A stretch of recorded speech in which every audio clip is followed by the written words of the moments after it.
Bueno, ¿qué tenemos? Hemos hecho estamos cerrando el tema pérdidas.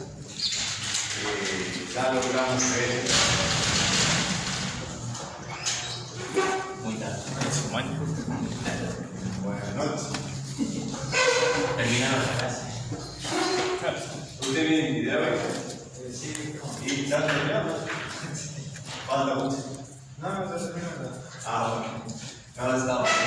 Bueno, entonces hemos dicho que este era la pérdida de un plástico y que hay que saber explicar que es una pérdida que, como digamos que hay los que recién acabo de estirar no tienen pérdida los que ya estaban preestirados.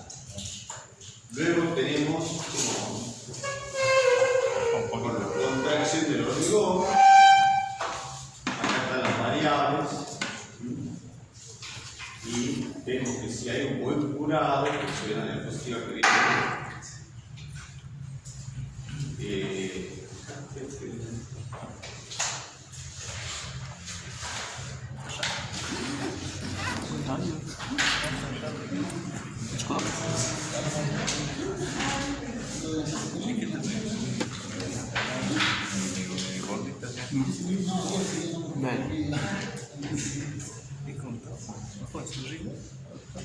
Fíjense acá en esta diapositiva se puede ver que si yo hago un curado adecuado, puedo recuperar, hay una contracción reversible. Entonces, por eso es que cuanto más tiempo pasa, ¿no es cierto?, curado, el factor de la pérdida disminuye, porque al disminuir el factor de la pérdida. Cuando después viene la pérdida, ya hemos visto esta, bueno, la de CRIP, que son las pérdidas diferidas, ¿no es cierto?, que son deformaciones tanto elásticas como plásticas, que dependen, ¿no es cierto?, porque nosotros mantenemos el hormigón a tensión constante. Entonces son deformaciones que se producen. Hay que tener cuidado con el flujo plástico porque puede llegar a ser en algunos casos valores importantes de 1 a 1,2, 3 veces la deformación instantánea. Entonces esto es algo que hay que tenerlo en cuenta.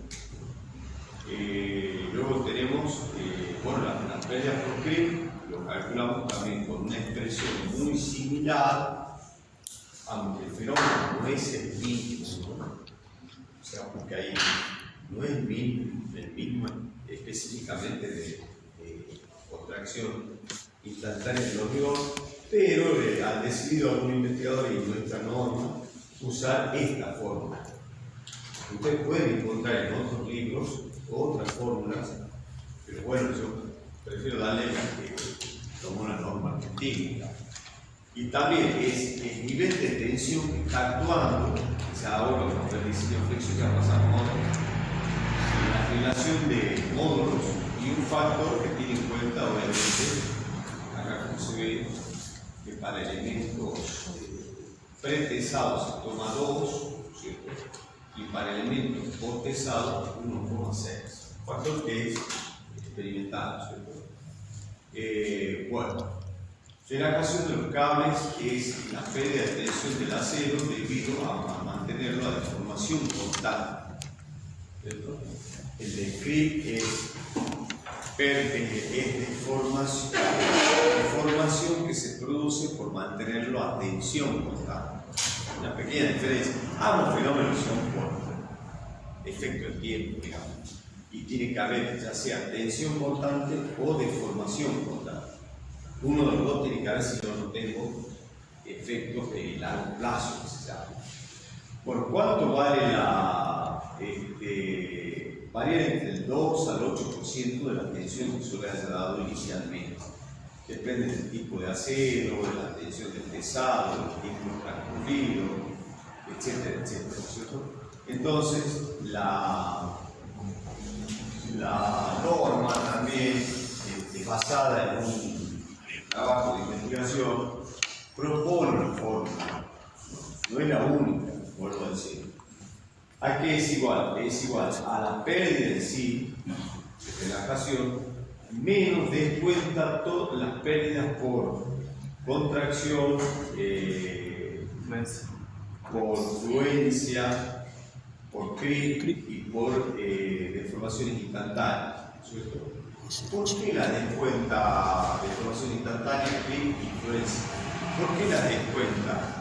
Porque en realidad en este factor están incorporadas las pérdidas. Porque para poder medir la pérdida de relajación se hicieron ensayos a largo plazo. Y cuando uno mide la pérdida de tensión, está midiendo todo lo que ha perdido, incluido estas pérdidas. ¿Verdad? Entonces, las pérdidas sacadas del laboratorio, tengo que restarle las pérdidas que no corresponden. O sea, que en realidad se lo saca indirectamente, digamos. Y acá tengo la tabla en la cual se proponen los valores de pérdida. Depende del tipo de alambre, del tipo de... Por ejemplo, acá tenemos 144 megapascal, a los cuales hay que restarle los pérdidas. Bueno. El coeficiente decía de acuerdo al tipo de acero, y acá está de acuerdo al tipo de acero, te da relaciones a tener en cuenta de estas características. Bueno, ¿qué pasa con las pérdidas de fricción? Las pérdidas por fricción es cuando yo tiro el cable, y obviamente, imagínense una viga de 20 metros. Sobre todo cuando son esas vigas continuas de puente, que son varias vigas, 200 metros que tengo allá, a la parte activa, la pasiva, pero la pasiva se llama la viga, puede ser el caso de una viga simplemente apoyada, sostengo el cable. Acá hago el anclaje, que entonces acá tengo la parte pasiva. Y acá pongo el gato. Entonces acá tengo el anclaje activo.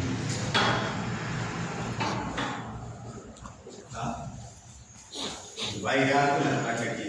Claro, si una viga corta, bueno, no hay problema, pero si es una viga de este tipo,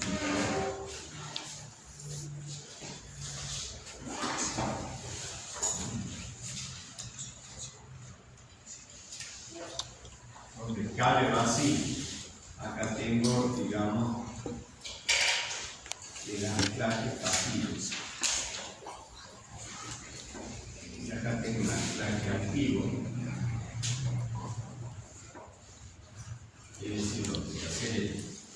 Fíjense que, claro, a medida que va haciendo el curvo, todo eso va perdiendo fuerza.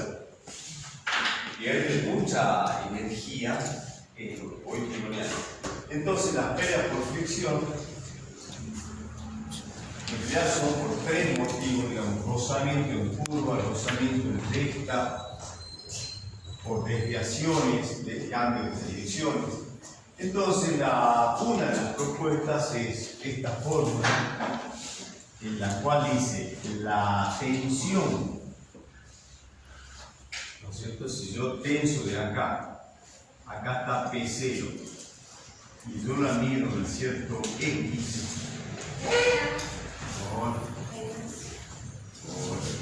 ahí. Fíjense que yo mido en cierto X. La tensión que yo voy a tener en este punto, que lo vamos a llamar P sub P, que va a ser igual a la tensión en el origen, P sub PJ le vamos a llamar, por la pérdida, que es una pérdida exponencial y negativamente. K por la longitud, P, ¿qué vamos a llamar la longitud? es la longitud proyectada del campo. Longitud se ve ahí, ¿no? Longitud P, la longitud proyectada por un factor de rozamiento, obviamente, porque esto es fricción, más otro factor de fricción por alfa. ¿Qué es alfa? Es la diferencia, acá lo voy a hacer más grande para que ustedes lo vean.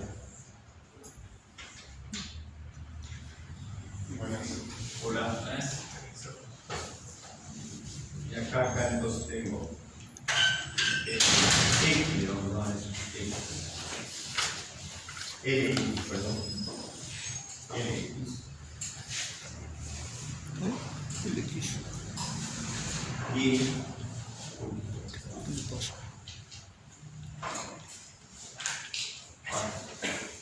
entonces tenemos X y el ángulo se mide entre el ángulo de partida, ángulo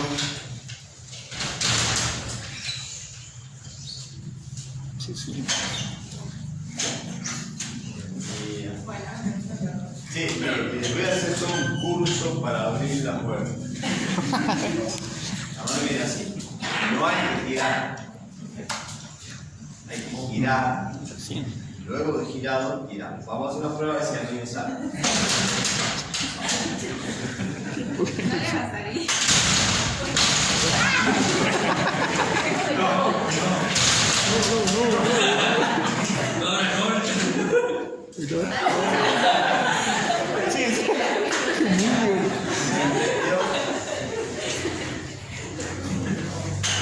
No hay, se veía, ya sabes lo que no hay que hacer.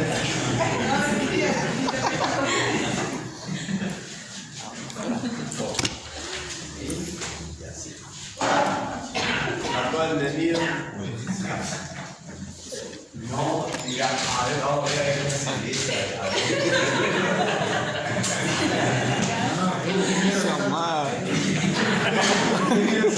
No ha sentido el pequeño curso para entrar a la puerta. Por eso también está ahora. No, va a tener que volverlo. No lo quiero. Pero jueves. Va a tener que volver a la mañana. Ya ves. Buscar otro trabajo. Escuchame, ¿y qué? ¿Te asoltó el tema? ¿Y qué hacía acá? Espera, no te puedo creer. Bueno, entonces estaba comentando que una de las expresiones que se proponen para pérdida por fricción son una expresión que la tensión en el punto X, o sea, en este punto, P sub Px, va a ser la diferencia entre la presión en el punto de partida, la longitud proyectada. Ojo que no es la longitud del cable, sino es la longitud proyectada del cable. Y la diferencia de ángulo, esta, que le llama alfa px, la diferencia entre las tangentes de ambos puntos. ¿Está? La diferencia. ¿Está? Y siempre lo que da esta fórmula es la tensión en un punto dado. Si yo quiero saber el delta, la pérdida por fricción, bueno, tiene que hacer la diferencia entre el punto donde quiero medir y la carga inicial. ¿Está? Generalmente lo que yo propongo hacer, por ejemplo, como es simétrica la pérdida acá, yo saco la pérdida en el medio, ¿está bien? Y la multiplico por 2. ¿Qué multiplicó? Muy bien. Acá saco la pérdida y la multiplico por 2. ¿Por qué? Porque si no le va a dar mal. Porque, por ejemplo, si ustedes toman este ángulo y es simétrico, toman este otro ángulo, y si meten la pata, le van a poner el mismo ángulo y no va. ¿Está? El delta de ángulo le da 0, porque lo que queda es cambio de signo, digamos. Entonces calculen la pérdida en el medio, y que como el ángulo en este punto es sumamente importante sacar la pérdida del medio, porque ¿cuánto vale el ángulo en el medio? 0. Entonces directamente meto el ángulo de partida de esta tangente, lo puedo sacar geométricamente, ¿está? O bien tengo la ecuación de la parábola. Nosotros esto siempre lo hacíamos como ejercicio, ¿no es cierto? Tenemos la viga simplemente apoyada, tiramos la parábola, y bueno, de ahí se puede poner un sistema de referencia. Ustedes elijan dónde van a poner ceros. Bueno, yo por conveniencia lo puedo poner acá. Y entonces yo tengo que la ecuación de la parábola es a por x cuadrado más b por x más c. Y tengo que reemplazar 3 coordenadas y tengo la ecuación de la parábola. Segundo grado. Entonces yo tengo las coordenadas acá, tengo las coordenadas en A, en B y en C, y reemplazando I en A igual a F de A, digamos, haciéndolo por cada uno de los puntos, tengo las 3 constantes que yo necesito. ¿Va? Fíjense que como esa parábola pasa por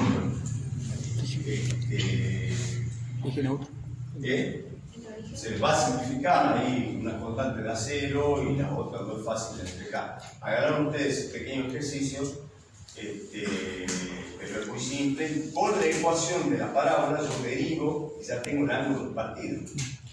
Una forma fácil de sacar el ángulo alto.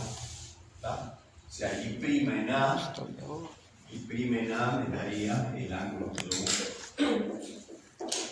El alfa el alfa buscado. Luego saco la pérdida en este punto, P en el punto B, y saco P en el punto B menos la carga inicial del punto A, que nos da la delta de pérdida entre A y B.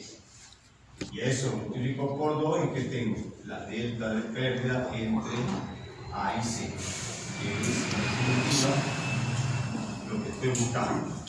¿Está? La variación entre pérdida entre A y B. Bueno, en general no tiene demasiados problemas y yo ahora les voy a mostrar antes de que terminemos con las pérdidas. Digamos, acá tienen un ejemplo, ¿ven? Esto sí les quería comentar, pero no está claro en el apunte en años anteriores se daba este tema y no se entendía, digamos, bien. ¿Qué es lo que pasa? Acá el tipo, en esta diapositiva se muestra que si yo tiro de un solo lado, manteniendo un anclaje digamos pasivo del lado derecho, por ejemplo, tiro del lado A, yo la pérdida que tengo se va sumando y llego a este punto. ¿Está bien? Entonces lo que conviene, digamos, es, se define para que se vea todo. Estamos perdiendo acá una partecita de la posición. ¿Profe? Sí. El ángulo ese alfa PX es entre la recta roja y la recta azul. ¿Cuál? A ver. El ángulo PX. ¿Entre la fórmula?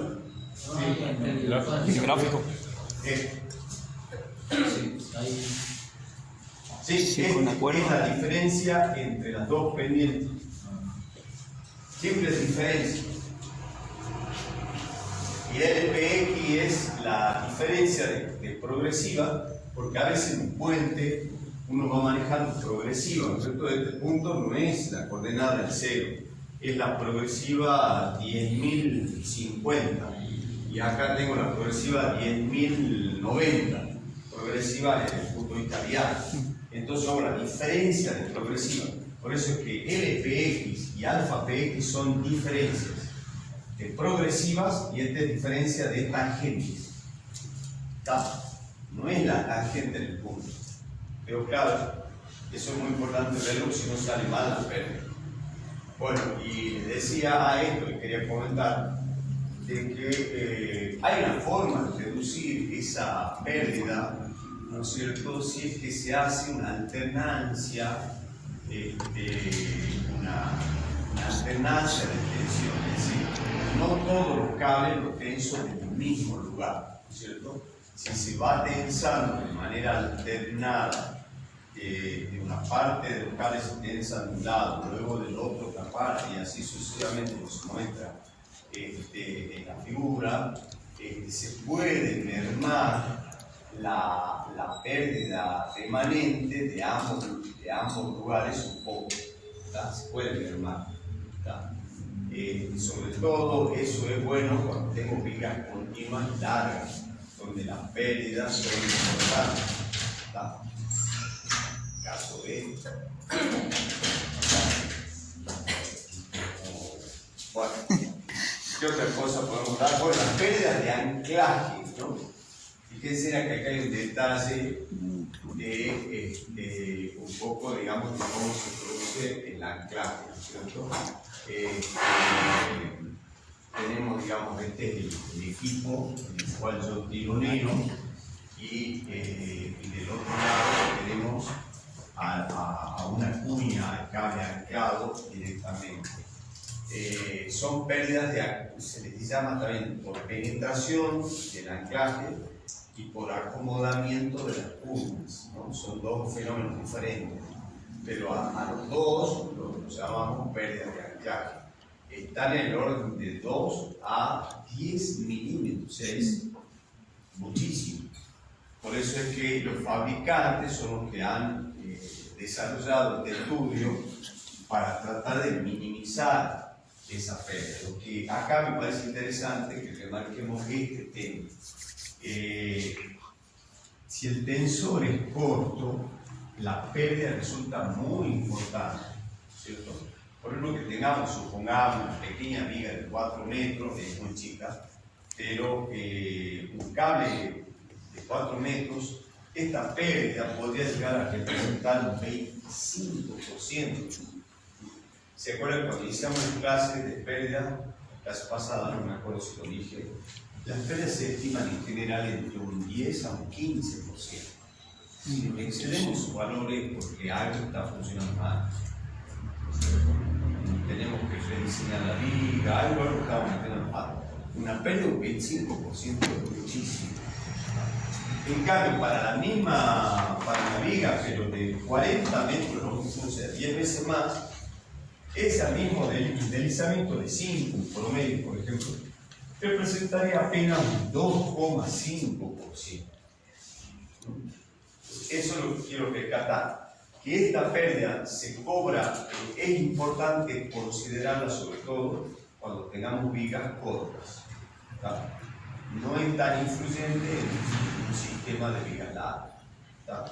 Igual hay que estimar.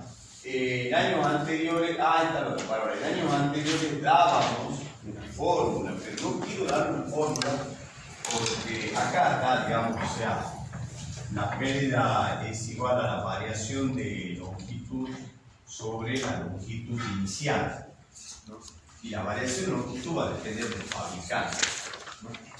Esto y tanto esto lo provee el fabricante.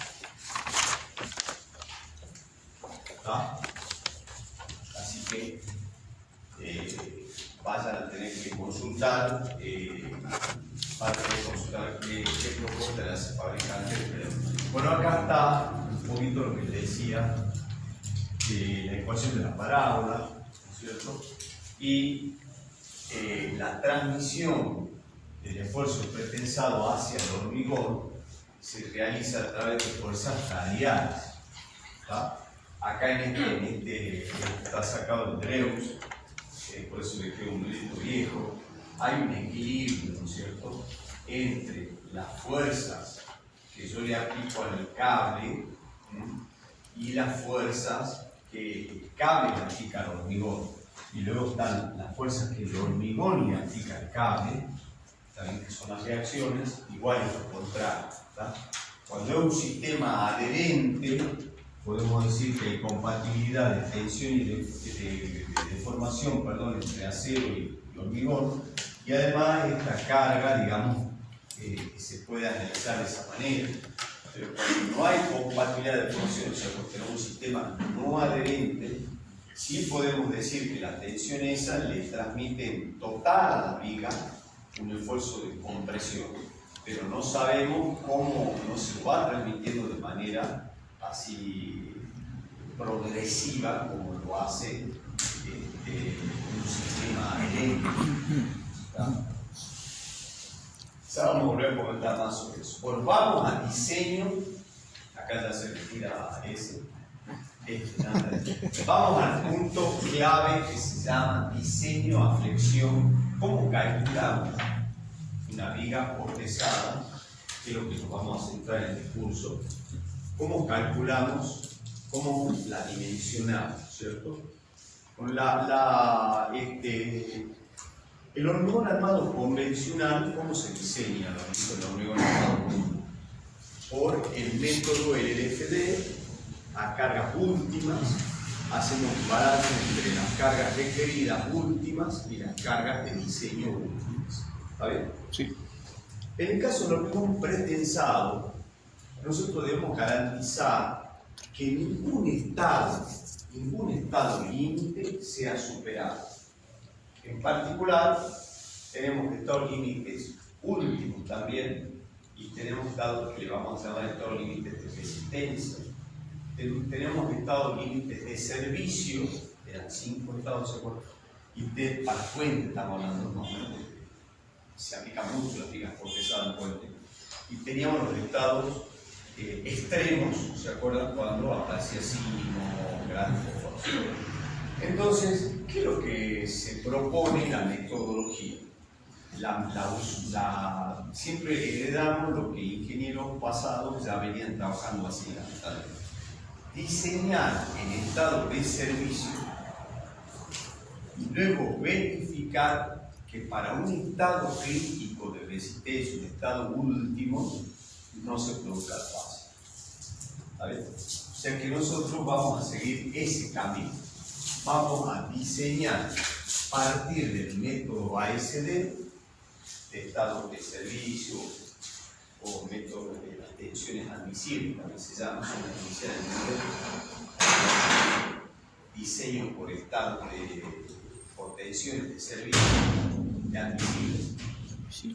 O bien, y luego, una vez que lo tengamos diseñado, definido todo, calculadas pérdidas, porque es un tema clave, vamos a recién realizar la verificación de resistencia para un caso eventual que la viga llegue, ¿no es cierto?, a un estado de carga mayorada, a un estado de resistencia aquí.